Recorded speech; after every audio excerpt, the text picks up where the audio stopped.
vous faire réfléchir. Tu veux marcher avec Dieu? Est-ce que tu sais comment on marche avec Dieu? C'est bien de prier. Mais ce que j'ai dit hier va continuer aujourd'hui. C'est bien de prier. Mais la marque de l'identité, ça crée une distinction. Vous devez quitter cette zone des gens qui veulent servir un Dieu qu'ils ne connaissent pas. Vous devez arrêter ça. Sinon, vous perdez votre temps dans la vie. C'est pourquoi on peut vous dire, allez dans la religion musulmane, vous direz, Allah aussi c'est Dieu. Si on vous dit, soyez catholique, vous n'allez pas me contredire, vous direz que dans le catholicisme, il y a Dieu. Je sais que vous allez le dire. Mais moi, étant que prophète, une personne à qui Dieu s'est révélé, je sais qu'il n'y a pas Dieu dedans. Même si vous vous levez comment pour me confirmer toutes les visions que vous avez reçues, l'authenticité d'une vision n'est pas dans la personne qui le reçoit, mais dans la confirmation de la parole de Christ. Christ est l'essence de la vision. Les raisons pour lesquelles Dieu a donné des visions aux prophètes, parce que Christ devait venir. Et aucune vision biblique n'existe sans que Christ soit authentifié dedans. Ce qui fait qu'une vision sans Christ, tu as le droit de les tester. Mais une vision pleine de Christ a déjà été testée par Dieu. Écoutez-moi bien. Personne ne peut éprouver Christ. C'est Dieu qui a éprouvé Christ. Paul dit éprouver les prophéties. Mais au sujet de la parole, il dit si quelqu'un prêche quelque chose qui soit maudit. On ne peut pas éprouver la parole. On ne peut éprouver que les prophéties et les visions. Parce que l'origine de tout ce que nous voyons, c'est à cause de la parole. Si vous méditez dans les Écritures, vous allez voir que tout cela à qui Dieu révélait des visions. La Bible dit, la parole de Dieu vint dans la vision. C'est-à-dire, il reçoit la vision parce que la parole vient. Si la parole ne vient pas, il n'y a pas de raison de vision. La seule capacité de voir, c'est lié à l'arrivée de cette parole-là. Et Dieu ne donnait pas de vision sans que la parole vienne. Alors, quelle relation y a-t-il entre parole et vision? Parce que vision signifie voir des images. Mais quand Dieu entre dans le monde de vision, ça signifie parole.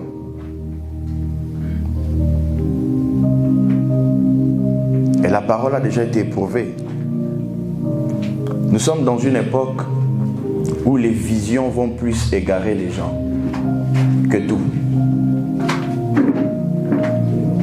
Aujourd'hui, vous apprenez qu'il y a plein de religions, plein d'églises. Chacun va te dire, j'avais reçu une vision. Mais tu sens quand même qu'il contredit la parole, mais il a une vision. As-tu déjà testé les visions? C'est que les gens ne savent pas, la Bible dit que la vision passera, la prophétie passera, et le miracle passera, sauf la parole. C'est possible que bâtissant un ministère sur une vision, que le ministère et la vision passent. C'est pourquoi je n'ai jamais bâti ce ministère sur une vision. Jamais. Je l'ai bâti sur la parole. Parce que je sais que la parole ne passera pas. Le jour du jugement, on vérifiera la parole qui a été sémée. On ne vérifiera pas les visions qu'on a reçues.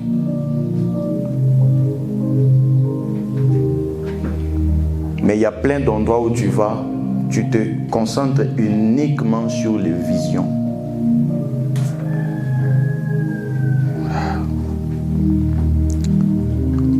Je vous appelle à la maturité parce que mon temps est compté peut-être dans la ville ou dans le monde.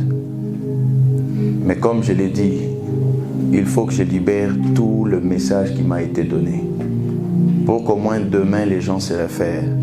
Qu'il y avait un homme, quoi qu'il n'avait pas beaucoup d'argent, mais il était venu avec la vérité. Si la vérité s'octroie à cause de ma position financière, c'est que Pierre, Paul et les autres sont disqualifiés devant les pharisiens. Parce que pour vous, la grandeur d'un ministère, c'est les bâtiments et l'argent. Alors que pour Dieu, c'est la révélation de l'esprit dans un homme. Il est temps que vous quittez ce confort dans lequel vous construisez vos vies de manière charnelle. Dieu ne marche qu'avec des hommes spirituels. Et un homme spirituel n'est pas celui simplement qui parle la langue, mais celui qui a le discernement de l'écoute de la vérité. Nous allons entrer dans notre sujet que nous avions commencé hier. Pendant que vous me suivez, j'ai pris que vous écoutez ce que l'Esprit a à nous dire. Je vais vous laisser avec un message pour lequel je vous demanderai une seule chose. Ne trahissez pas Christ après ce moment. Ne remettez jamais son œuvre en vain parce que vous voulez juste avoir de l'argent. Ne minimisez jamais ce qu'il a fait tout simplement parce que vous voulez le succès des grandes églises. Nous ne sommes plus dans cette heure-là. Ceux qui sont spirituels, à qui Dieu montre, Christ ne tardera plus. Et pour les gens qui attendent de découvrir la vérité, il sera trop tard parce que Christ attend la maturité. Ce n'est pas l'heure de chercher la vérité, c'est l'heure d'atteindre la maturité dans la vérité. Tu n'as même pas encore commencé dans la vérité. Dans quelle étape il va te trouver? Et les gens croient que la maturité arrive du jour au lendemain. C'est un long processus. Les choses que j'ai appris, ça m'a pris des années. Il y a des moments j'ai rejeté ça. Il y a des moments l'Esprit me l'a remis. Après j'ai demandé à Dieu, confirme-moi parce qu'il n'y a pas beaucoup de prédicateurs qui enseignent ça. Dieu m'a dit, je vais te confirmer. Et le jour, il m'a montré dans sa propre parole. Et il m'a montré les types de prophètes qu'il avait utilisés avec le même message. J'ai dit, Seigneur, c'est une grâce de connaître la vérité. Parce que si tu es dans les prédications populaires, la popularité peut te faire manquer l'authenticité. C'est pourquoi Christ dit, il y a deux portes, il y a deux routes. Une route est spacieuse, mais il y a plein de monde. Une autre route est petite, mais il n'y a que peu de hommes qui le trouvent. Parce que l'authenticité n'est pas quelque chose que dans ces derniers jours, les gens peuvent voir facilement. Ce que les gens voient en ces derniers jours, c'est la popularité, la célébrité, les noms. Oh, que Dieu te sauve de cette génération qui élève le nom des hommes plus que le nom de Christ. Que Dieu te sauve de cette génération de prophètes qui n'enseignent que leur titre et leur nom et qui ont oublié le nom de Jésus, le nom qui a été proclamé par les apôtres dès la Pentecôte. Ils avaient reçu la plénitude, ils avaient la prémisse de l'Esprit, mais dans cette prémisse, ils avaient le message de Christ. Et nous qui n'avons pas aujourd'hui compris la plénitude de cet Esprit, nous avons quel message? Si les gens qui avaient reçu la puissance d'en haut, directement du trône de Dieu, ont abandonné leur gloire, au point ils ont dit, nous pouvons accepter de mourir affamés, mais que cet évangile de Christ touche le monde. Ils étaient persécutés, mais ils n'ont jamais abandonné, parce que la valeur de Christ dans leur cœur criait plus fort que la gloire du monde. Aujourd'hui, je ne sais pas combien peuvent rester affamés pour Christ. Je ne sais pas combien peuvent dire, je vais sacrifier ceci pour Dieu. Je ne sais pas combien. Que Dieu te sauve de cette génération. Que Dieu te sauve de cette génération. Que tu sois de la génération de ceux-là qui ont compris. Que tu sois de cette génération. Je ne viens pas avec un message que vous avez toujours entendu. Mais je viens pour prévenir le monde entier. Dieu peut appeler n'importe qui. Il ne regarde aucune nationalité. Il ne regarde aucune province. Il ne regarde aucune famille. C'est pourquoi on appelle l'élection de Dieu l'élection de la grâce. Et s'il a suscité des hommes inconnus comme Pierre, un simple pécheur, il dit, c'est à toi que je donne les clés. Croyez-vous que Dieu va aller dans des grandes sociétés pour trouver des appelés?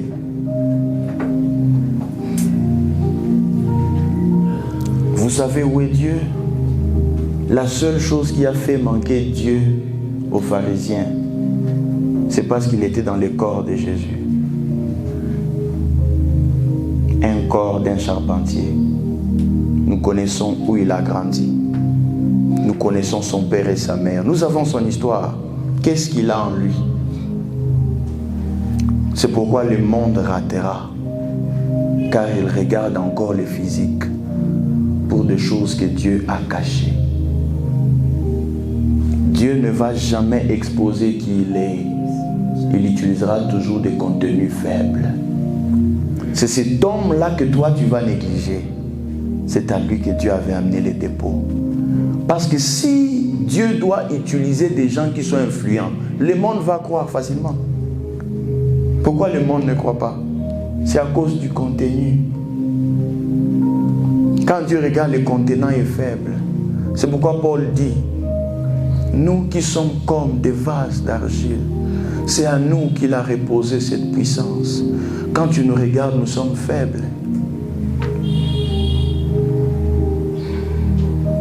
Mais les dépôts à l'intérieur, c'est ce que tu ne connais pas. Tu sais que tu ne connais pas.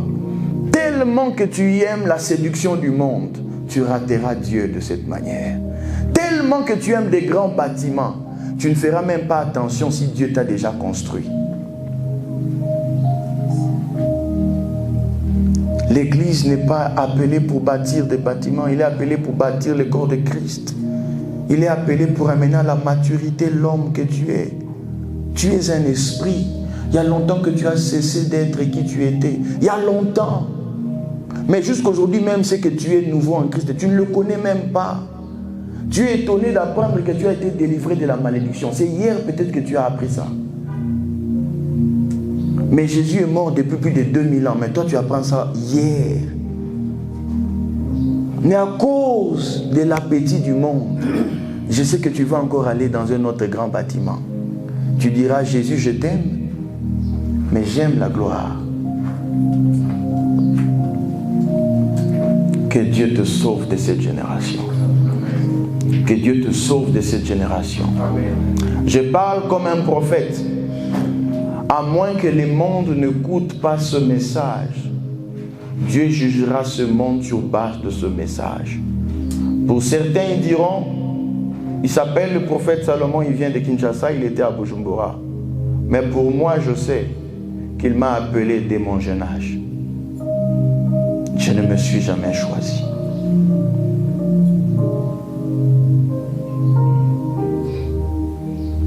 Est-ce que tu peux baisser ta tête?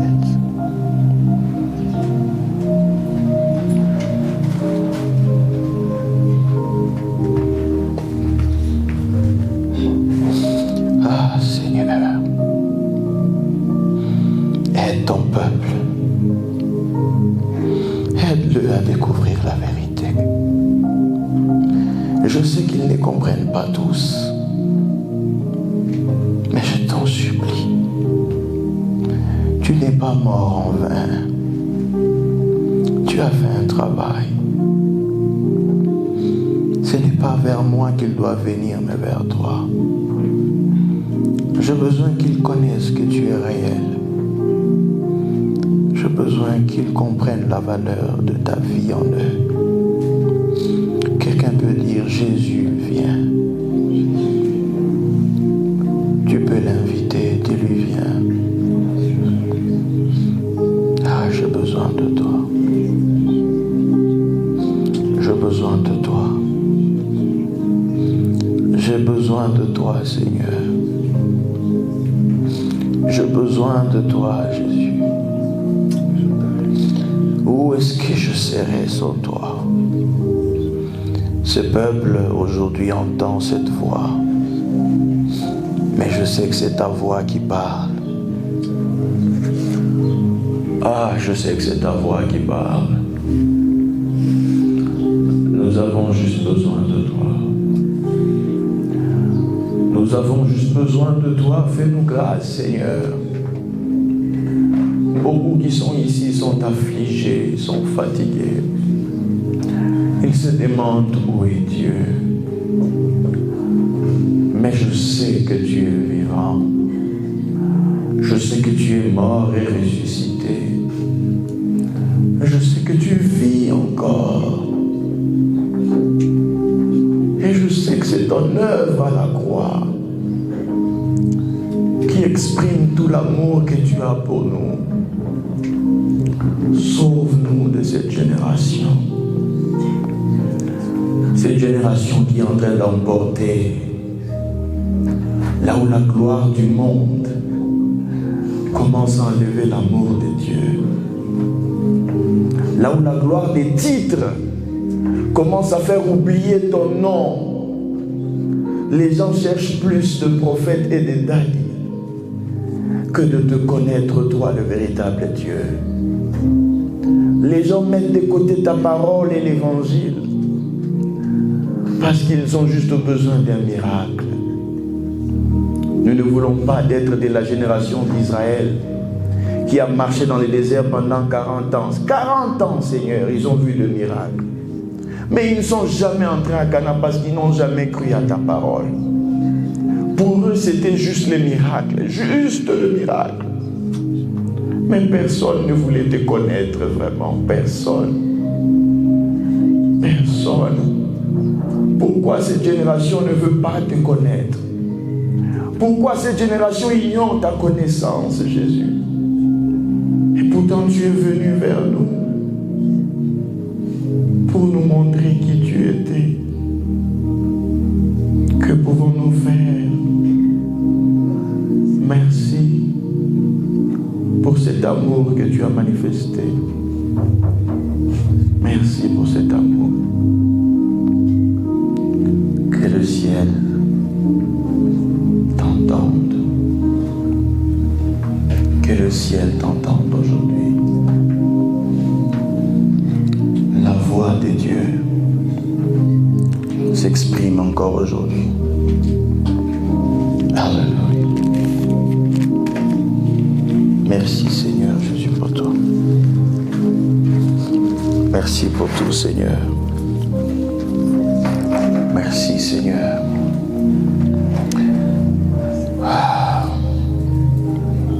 Certains t'attendent encore dans les églises. Moi je t'attends dans la parole.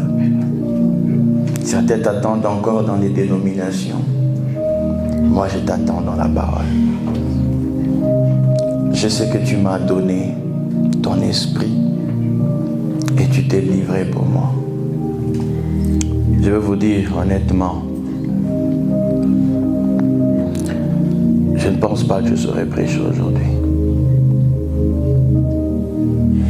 Je ne pense pas.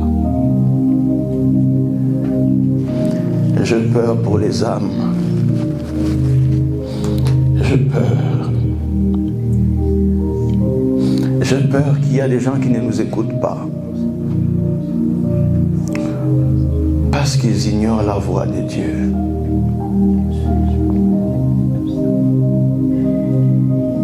J'ai pris que tu trouves Jésus sur ton chemin. J'ai pris que tu le rencontres réellement. C'est ça ma prière. J'ai pris que tu connaisses la valeur de son sacrifice.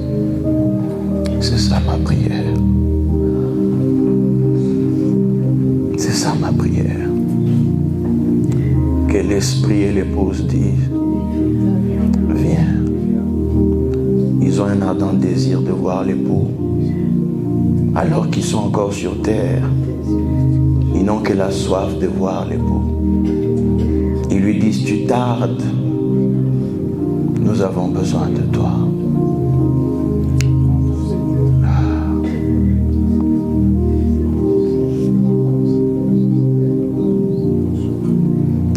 Seigneur, conduis-moi. Je veux que tu lèves ta voix, tu dis, Seigneur, conduis-moi. Commence à prier, commence à prier. Commence à prier. Ah, Seigneur Jésus. Seigneur, aide ton peuple. Je sais qu'ils sont incapables d'écouter ta voix, mais je sais que c'est toi qui parles au travers de moi. Cette nuit, tu m'as dit une chose. Tu m'as dit, Salomon, je suis ton Dieu.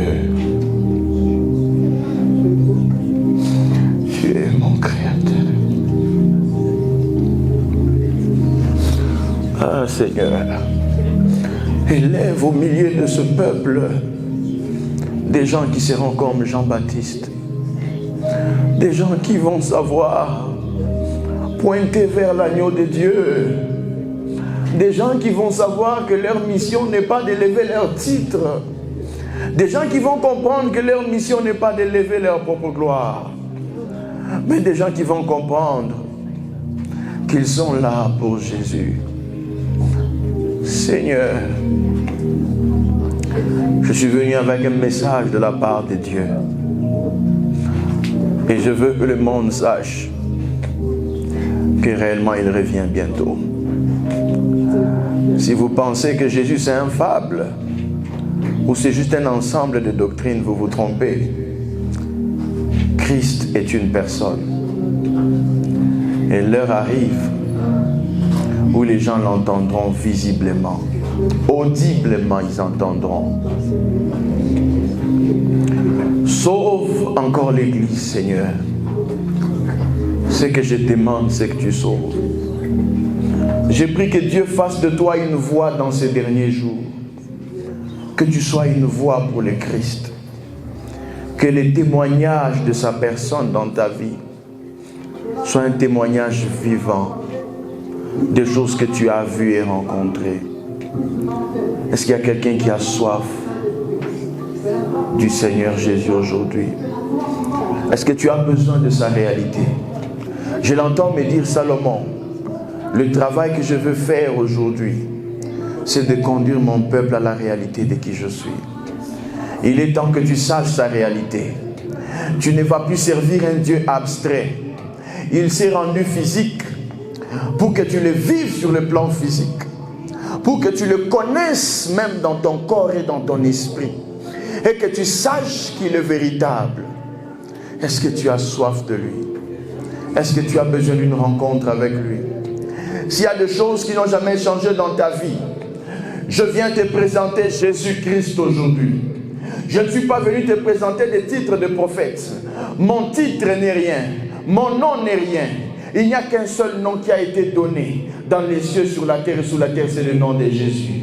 Il est temps que la valeur de ce nom revienne dans l'Église. Il est temps que la valeur de son œuvre revienne dans l'Église. Il est temps que la réalité de Christ revienne encore. Sur cette terre, il a guéri de malades.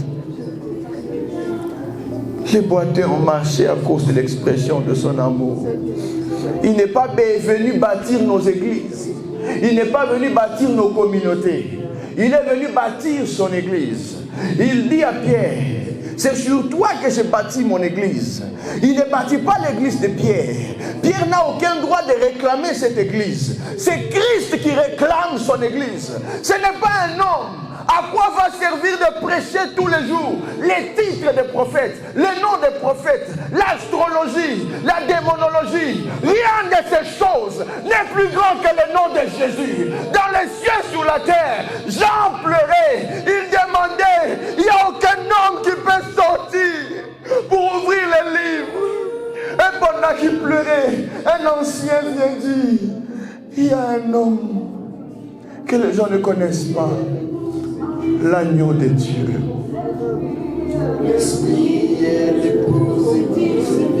J'ai pris que tu connaisses qui il est aujourd'hui. J'ai pris que tu connaisses qui il est aujourd'hui. Je viens te donner ce message pour te dire que le lion de la tribu de Juda, le même qui a vaincu à la croix, est vivant aujourd'hui. Il règne encore aujourd'hui. Son règne n'est pas fini pour commencer à élever le règne des hommes. Son règne n'est pas fini. Quelle est cette église du 1er au 30 dont le nom des hommes est proclamé tous les jours à la chair, alors qu'il est mort pour cette église, qu'il a lavé par son sang, il a payé le prix.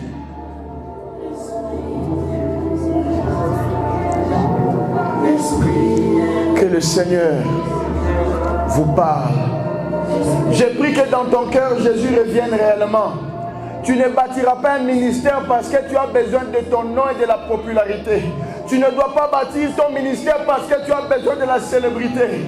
Tu bâtis le ministère parce que Christ est mort et il veut racheter. Il y a un temps dans lequel il reviendra. Et ce qu'il dit ne ment pas, il reviendra. Mais quelle église va-t-il trouver? Quelle église va-t-il trouver?